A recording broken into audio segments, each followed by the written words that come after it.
Hi, listeners. I'm Colleen Dieter, landscape consultant and certified arborist at atxgardens.com. Welcome to the ATX Gardens podcast, where every other week I share simple, timely tips for what to do in your Central Texas garden right now.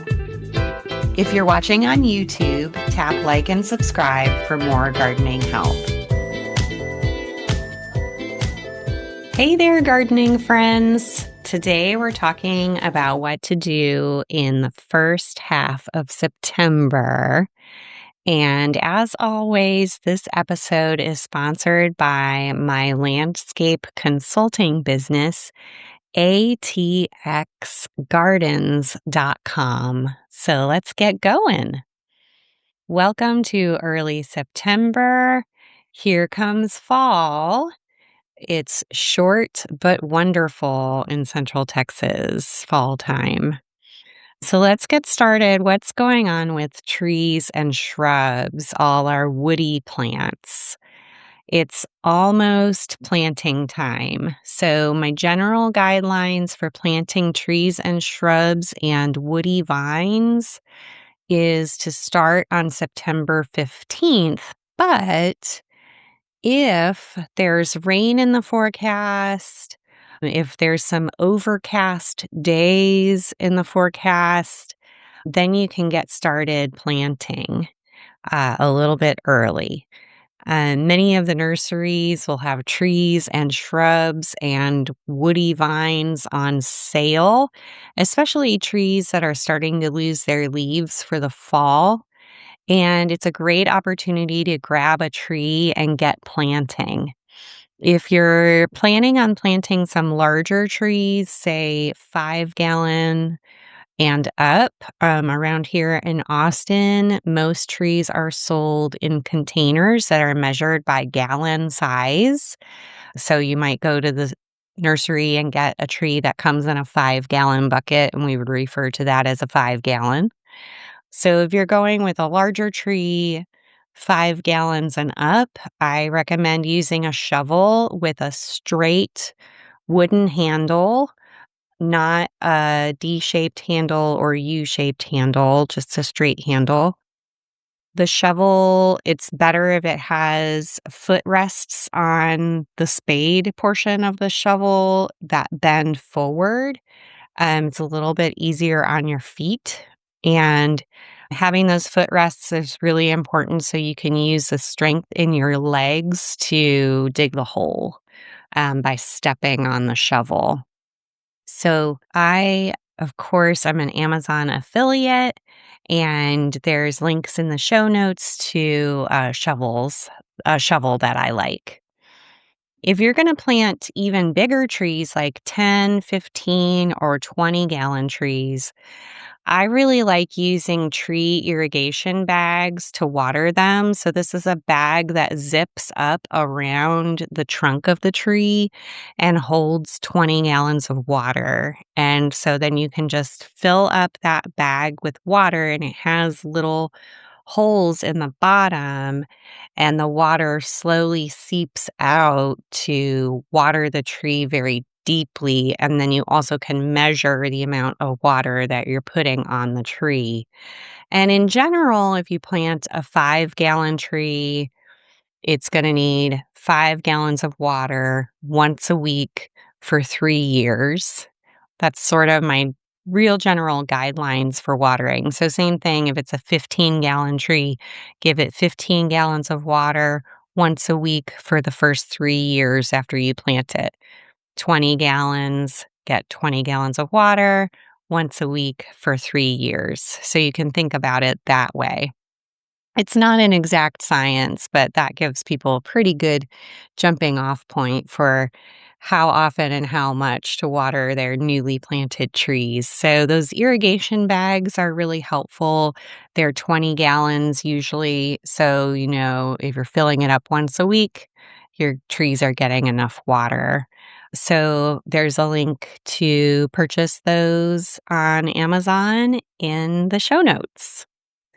if you're gonna plant a smaller tree, a 5-gallon tree, for example, a 5-gallon bucket with just a few holes drilled in the bottom works really great as a watering aid so that you know you're giving your little 5-gallon tree 5 gallons of water once a week with your 5-gallon bucket. You can just leave that next to the tree, and then it's also a visual reminder that that's a new tree that needs water. And I just leave a brick or a rock or something in the bucket so that it doesn't blow away. And I always scavenge my 5-gallon buckets from here or there. I'm pretty sure I gotten them from Firehouse Subs. Not This is not a commercial for Firehouse Subs, but it could be. But I'm pretty sure if you donate money, you can get their used pickle buckets, and the money goes to, like, support firefighters, so that's a pretty good deal, but, if you need a 5-gallon bucket or you're not sure what a 5-gallon bucket looks like, there is a link to one on Amazon in the show notes, because not everybody's familiar with buckets. Okay. So, now what else is going on with trees and shrubs right now? Do not prune them anymore. Now, pruning season is over for trees and shrubs and roses and woody vines. It's time to stop pruning. And that's because pruning can stimulate a tree or shrub to grow new branches. And for evergreen shrubs and trees like yaupons, boxwoods, some of the viburnums, and some of the roses, that new growth, if you prune now and then the plant gets new stems and new leaves, that new growth will not have time to quote unquote harden off before the first freeze, which means hardening off is like a funny gardening term about when the plants first got new stems and leaves, they're really tender and soft. And as the shoots and leaves start to age, they get waxier, they get woodier, and they get harder in some ways. And that protects them, that hardness protects them from animals and insects and also severe weather.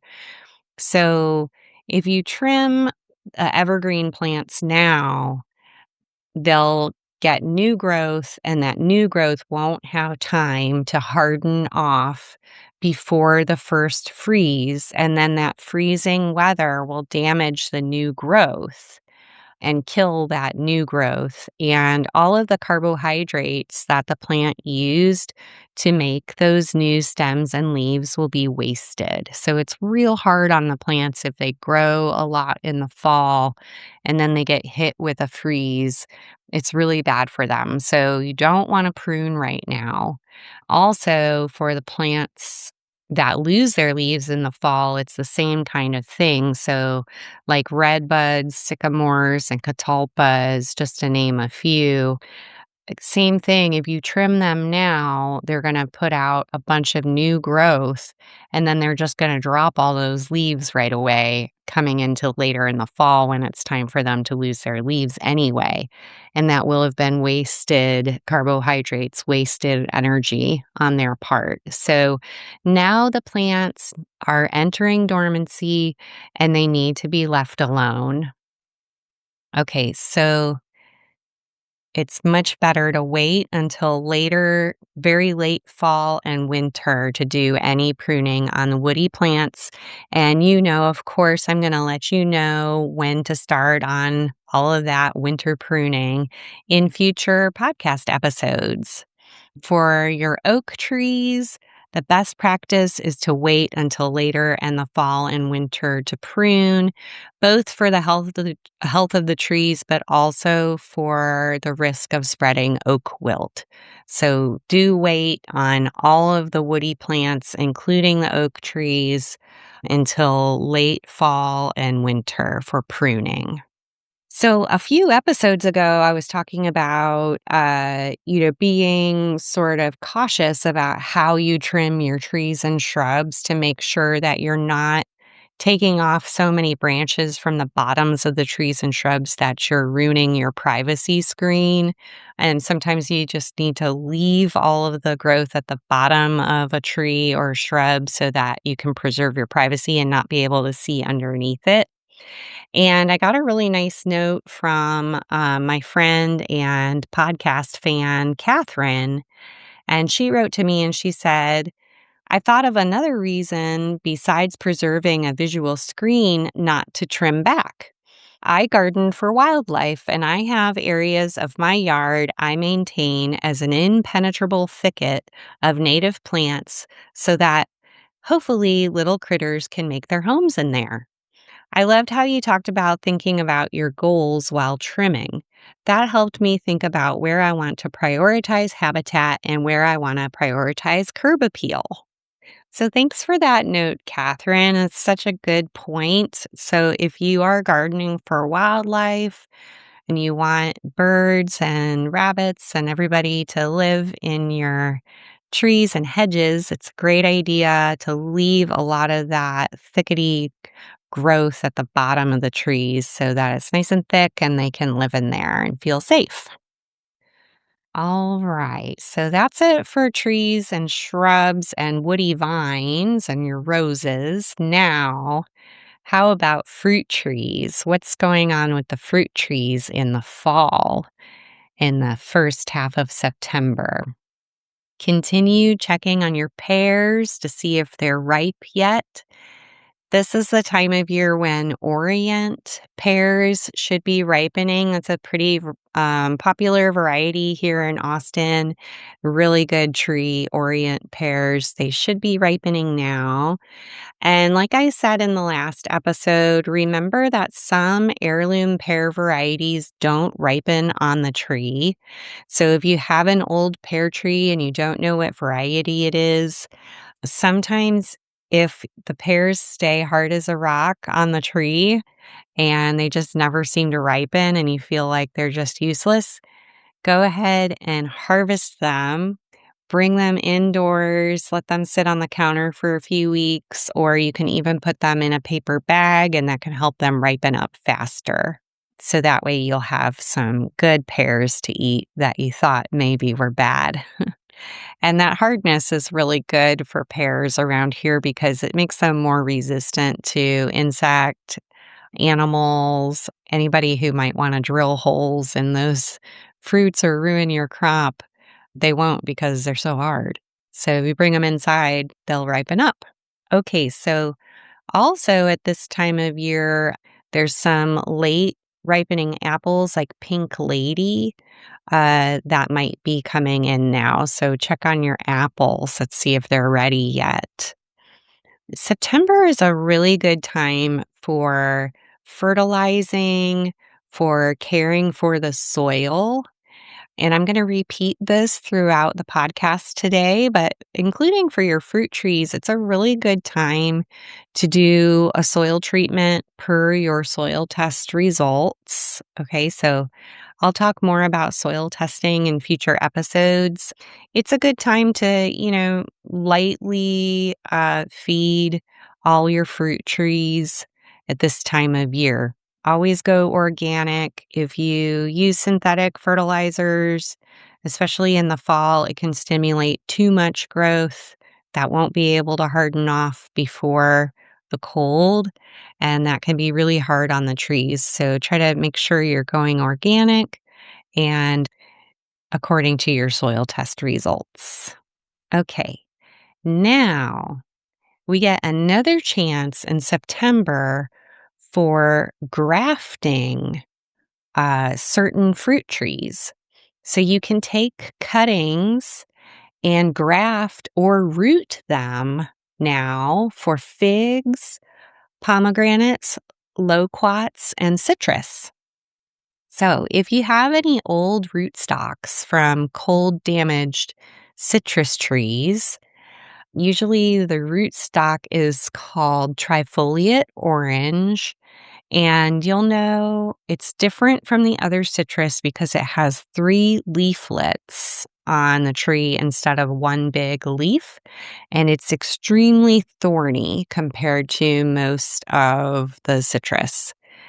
If you had a grafted tree with trifoliate orange rootstock on the bottom, so that's the roots, is a variety called trifoliate orange.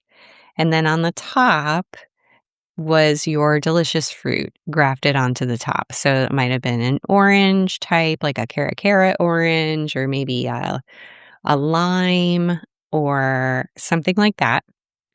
And it died in the cold, and you thought it was growing back, but maybe you've noticed that what's growing back looks a little bit different from what you originally had. It's probably trifoliate orange. Now, you can graft fruit producing varieties onto your trifoliate orange rootstock. Or you can graft another type of citrus onto an existing fruit tree too.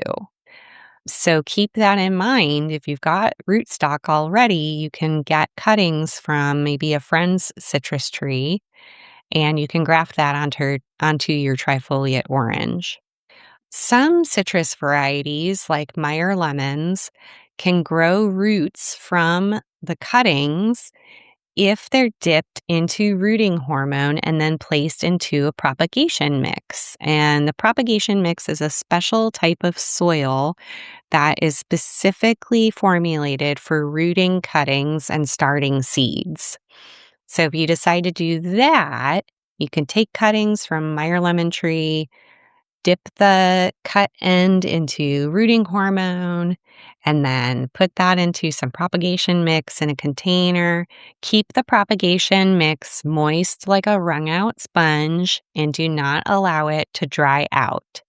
So, in the next episode, I will talk more about grafting, and I have a grafting kit for beginners in the show notes that you can check out. And I also have a propagation mix in the show notes as well if you're going to take cuttings and try to root some cuttings. Figs and pomegranates are really easy to root from cuttings. So if you have a friend that has a fig tree or a pomegranate tree, you can just take some of those branches, stick them in the rooting hormone, and then put them in the propagation mix, and you'll be all set. You'll get some new trees. And September is a great time for that. What's going on in your perennial garden in early September? Well, stuff's going to hopefully start waking up a little bit. Hopefully, we'll get some rain and it'll cool off, and you'll start to see the plants perking up. Now it is safe to start planting perennials, succulents, bulbs, and grasses, especially if there's rain or cooler weather in store. If you see the nighttime temperatures dropping below 75 degrees, that means it's a good time to start planting perennials, succulents, bulbs, and grasses again. Dividing and transplanting can also happen now for all of those plants. It's a really good time for dividing bulbs. For example, if you have bearded irises like I do that haven't bloomed in a long time or only had a few blooms last year, dividing them every 3 to 5 years can help boost those blooms. So just dig up a clump and you'll see the bulbs with the leaves sticking up like this, like a fan. And some of the bulbs will have roots hanging off of them. And so look at those bulbs and start pulling apart the bulbs that have roots on them and the bulbs that don't have roots on them. The old bulbs will have holes in them that looks like little pinholes or someone drilled little holes into them, and that's where the roots used to be, and the roots have disappeared. And those are the old bulbs that bloomed once already and will not bloom again. So discard those older bulbs, replant the ones that have roots and just replant them so that the top of the bulb, the very top of the bulb, is just right at the top of the soil level. You don't have to bury them. If you plant them too low, they won't bloom. So just you want the top of the bulb to be like exposed with the bearded irises. Okay, you can pass along extra bulbs to friends. It's a lot of fun. So the older bulbs, after they bloom, they start to produce new bulbs off of them as another way of reproducing. So those new bulbs are the ones that will bloom. I like to use a digging fork for this project. And of course, there's a link in the show notes to a digging fork on Amazon. I am an Amazon affiliate, so I get commissions from those links. When you're planting, dividing, or transplanting, it's a great time to add some compost to the soil or some gentle fertilizer or biochar or worm castings or something. And all of those types of things will improve the soil little by little. You don't have to try to bring in, truckloads of compost all at one time every year. Just a little at a time while you're gardening. Just always have something on hand that you're mixing in when you're digging a hole. A good example is a product called Mycorrhizal Plus from MicroLife. A good example is Mycorrhizal Plus from MicroLife, and there's a link to that in the show notes. Okay, so now it's time for our mid-episode sponsor break. Hi, y'all. This is Colleen Dieter from atxgardens.com. If you want personalized help with your landscape, book a consultation and we'll walk your yard together, answer your questions, and create a strategy that feels doable for you. I specialize in helping do-it-yourselfers by alleviating their anxieties about their yards. This week, I helped a customer in Cedar Park who had questions about how to convert a dying lawn area to native plants for planting this fall. She felt overwhelmed by the amount of info available online about this subject, and she wanted to know which path to take for her specific situation. So if you need some guidance on the best choices for your particular yard, make an appointment today at atxgardens.com. Now let's get back to the episode. On to vegetables and herbs. The first half of September is a good time to build a new vegetable garden. Friend of the podcast, Cass, asked me to cover some of the different techniques for building new vegetable gardens. And in the coming episodes, I'll cover a different method each time. Last episode was about double digging. This episode, I'm going to talk about raised bed gardening. So a raised bed has walls around it and it's open to the earth underneath. Raised bed gardening is a good method for folks who have very thin to little soil naturally on their site. So if you're gardening in rocks or on top of pavement, like maybe an old parking lot or a driveway that you want to convert to planting space, raised beds are also really good for people who have trouble bending. It's also a really good method for folks who want a very tidy looking garden because raised beds look very nice. The downsides of raised beds is that they require more time and money to build than growing in native soil. Raised beds can also help keep weeds out if you have serious weed issues on your property, but with stuff like Bermuda grass, it doesn't really always help that much. It can be a little tidier, but it doesn't always help. In Texas, because it's so hot here, Your raised beds really need to be at least 12 inches tall if you have some soil, native soil underneath the raised bed soil. If you don't have any soil underneath, like you're gardening on solid rocks or pavement, it needs to be at least 24 inches tall, but 36 inches would be better. Remember, the taller you build the bed, the more it will cost in terms of time and materials. 36 inches is the height of a typical kitchen counter. So that's nice because you can work in the garden without having to bend.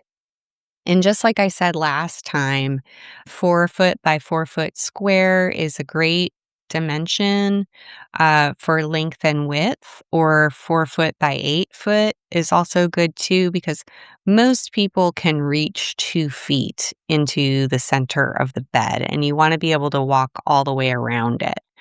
So that's typically how most folks build their beds.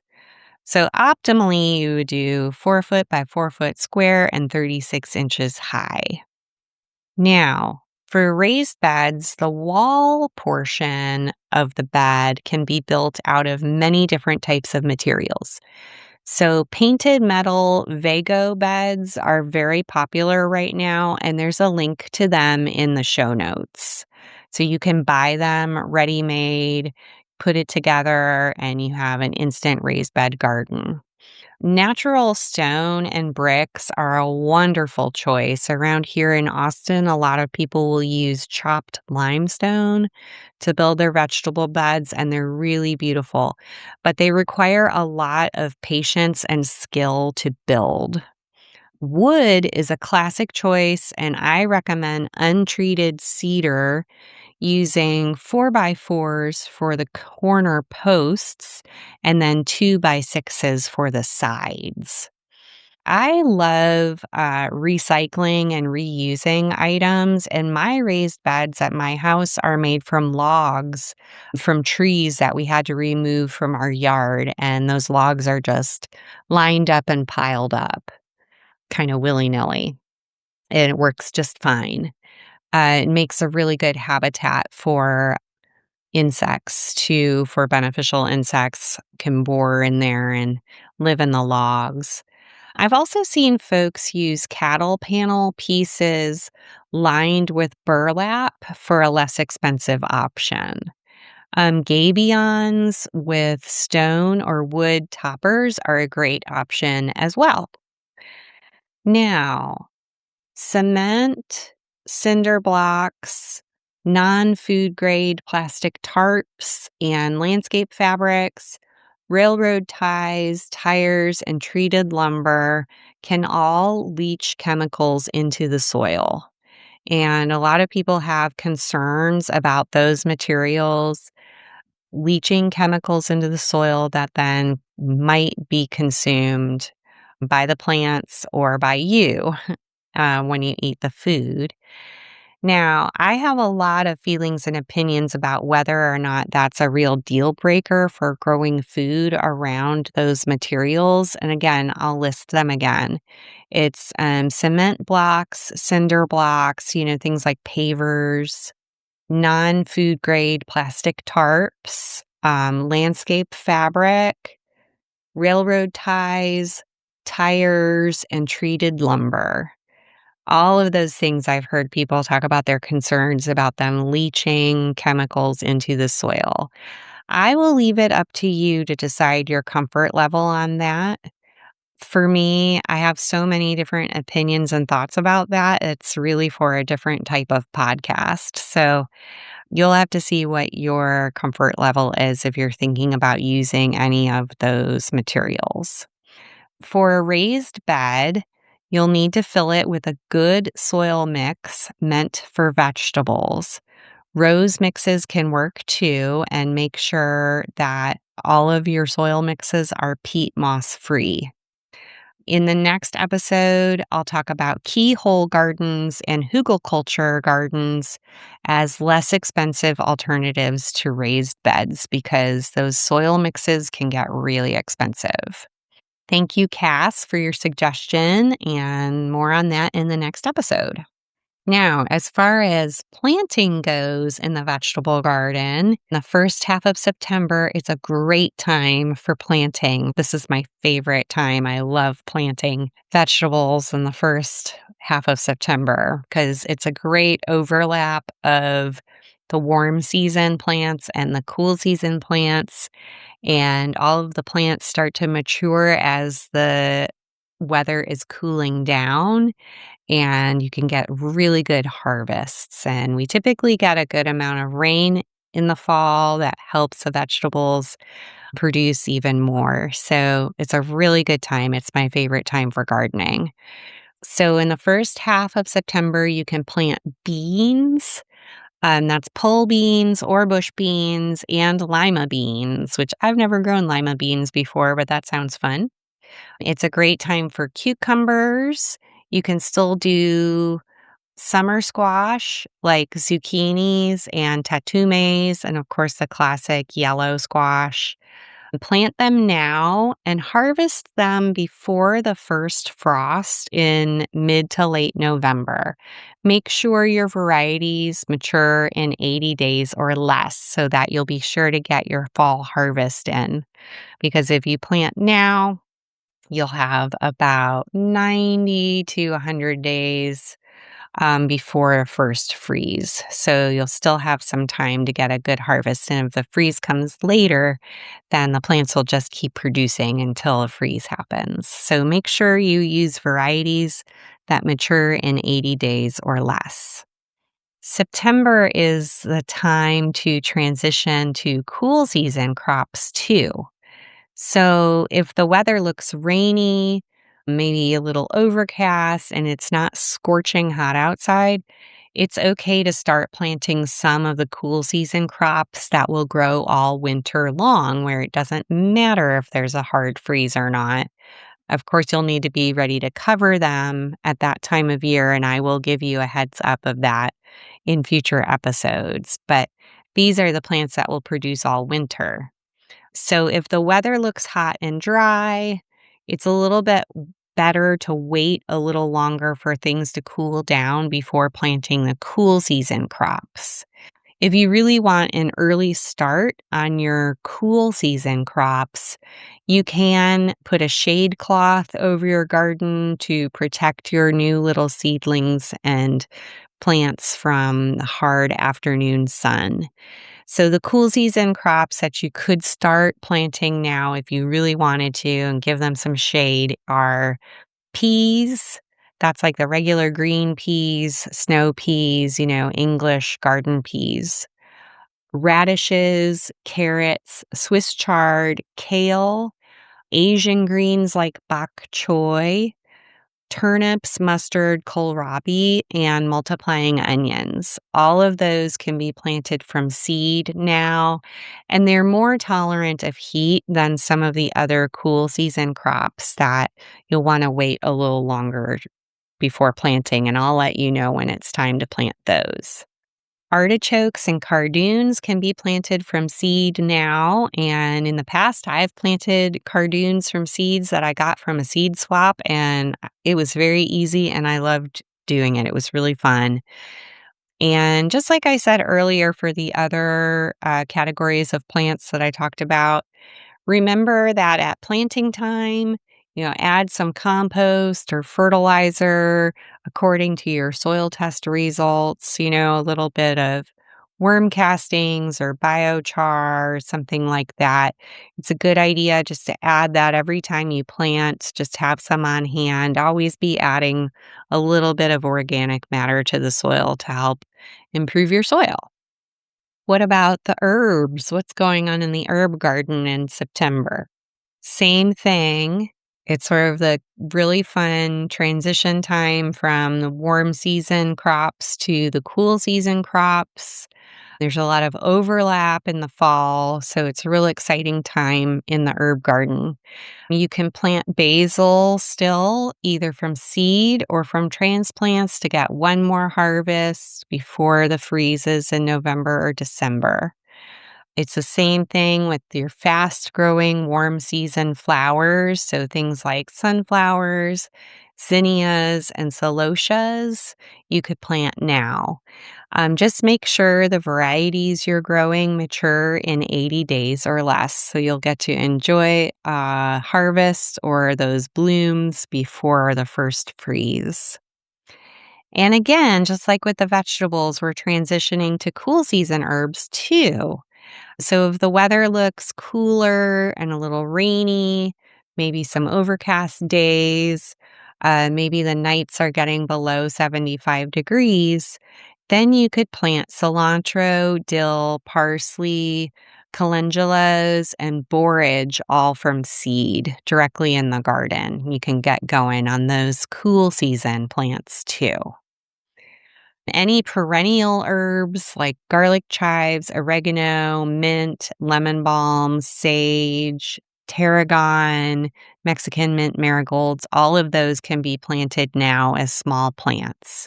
So get to it. There's a lot of fun stuff going on in the herb garden right now. It's a great time. All right. And it's very exciting because it's getting to be time for wildflower planting. And so September and October is the best time for planting bluebonnets and other spring blooming wildflowers like pink evening primrose and gaillardias. So start ordering those seeds if you haven't already. Get them out of the fridge, get them out of your seed stash, all your envelopes and stuff that you've got gathered up. Start getting them from friends, go to the library, see what the library's got in the seed library. And then in the next episode, I will explain my tried and true bluebonnet planting method. So make sure you tune in for the next podcast episode. This episode, I'm going to include some lawn care tips. So, August and September is a very good time to fertilize your turf grass again. So, if you have a lawn, go ahead and use a slow release organic dry fertilizer. We talked about this a little bit back in April, and now's the time to fertilize again. And this time in August or September, go ahead and water in that dry fertilizer using a hose end sprayer filled with soil activator. And then you'll be using that soil activator to water in the fertilizer and rinse it off of the blades of grass. Okay, so it's a real good time for feeding your lawn. September is also a really good time to use beneficial nematodes if you have any problems with fire ants, fleas, or June bug grubs. I also hear that beneficial nematodes can work on certain species of ticks, but I've never tried that for them. So now on to the activism portion of the podcast. Again, I'm going to plug the BioBlitz 2, the ripening. So, the Fruit Savers Project is a working group of Central Texas seed savers, which is an organization that I've founded. And it's a project of Fruitful Commons. And the Fruit Savers Project seeks to locate and identify hardy local fruit producing specimens for the purpose of protecting, harvesting, and propagating these resilient trees for current and future generations. So, really, what we're looking for are fruit trees that are surviving and making fruit without a whole lot of care. So maybe you've seen a forgotten pear tree on the side of the road, or maybe you saw a peach tree that popped up along a hike and bike trail or something like that, or even a fig tree that's maybe growing on the side of the house that you didn't plant but has always produced figs. So let us know about it. A lot of the fruit trees are producing fruit right now, and that's why they become more conspicuous at this time of year and easier to find. So a BioBlitz is an event where everyday volunteers work together to find and identify as many species of plants, animal, fungi, and other organisms as possible within a specific area. We are using iNaturalist for our BioBlitz. So we're looking for these kind of semi-wild fruit trees that are producing fruit on their own without a whole lot of intervention. And we want you to add them to iNaturalist. Okay. And if you don't use iNaturalist, I'd encourage you to start. It's really fun. It's pretty easy to learn. I was really resistant at first, but once I started, now I can't stop. I love iNaturalist.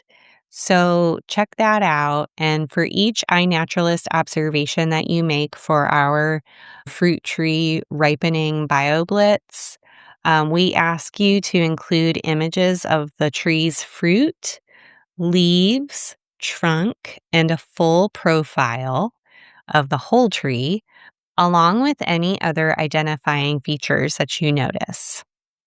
The Fruit Savers are a working group of Central Texas seed savers, a project of Fruitful Commons, and funding for this year's BioBlitz comes from the City of Austin's Urban Forest Grant. To learn how to use iNaturalist and participate in our Fruit Tree BioBlitz, please visit centexseedsavers.org. And this is so important because a lot of people believe that we can't grow fruit in Central Texas. In fact, there's a long history of rich fruit producing that went on in the pre-World War II era here in Central Texas, and we've just gotten away from it. People stopped growing their own food when they started going to the grocery store all the time, which is fine. There's nothing wrong with going to the grocery store, but it's a lot of fun to grow your own food. And it's important for us to find and preserve these varieties of fruit that really perform well on their own. And these trees are starting to go extinct because people have stopped growing them, and they are domesticated trees. So they will not grow without us. They sort of belong in the domain of humans. So it's important for us to preserve them and preserve this link to our historic food sources. So it's not sustainable for us to bring in all of our food from other places, from other states and other countries. It makes a lot more sense and sustainability wise to not have to ship all of our food so far. And if we can preserve the varieties of trees that make fruit for us easily here in Central Texas, we're shoring up our food system and making sure that we have food sources available to us in the future. Okay, so join our BioBlitz or just start looking out for fruit trees growing here and there. All right, so that wraps up today's episode. Please check out the show notes for all those links to all the stuff I've mentioned. And if you enjoyed this podcast, please share it with a fellow Central Texas gardener because it really helps me to grow the show. I'm Colleen with atxgardens.com, and I'll see you next time. Thanks for listening to the ATX Gardens podcast. For show notes, tools, and to book a consultation with me, visit atxgardens.com. Happy gardening! See you next time.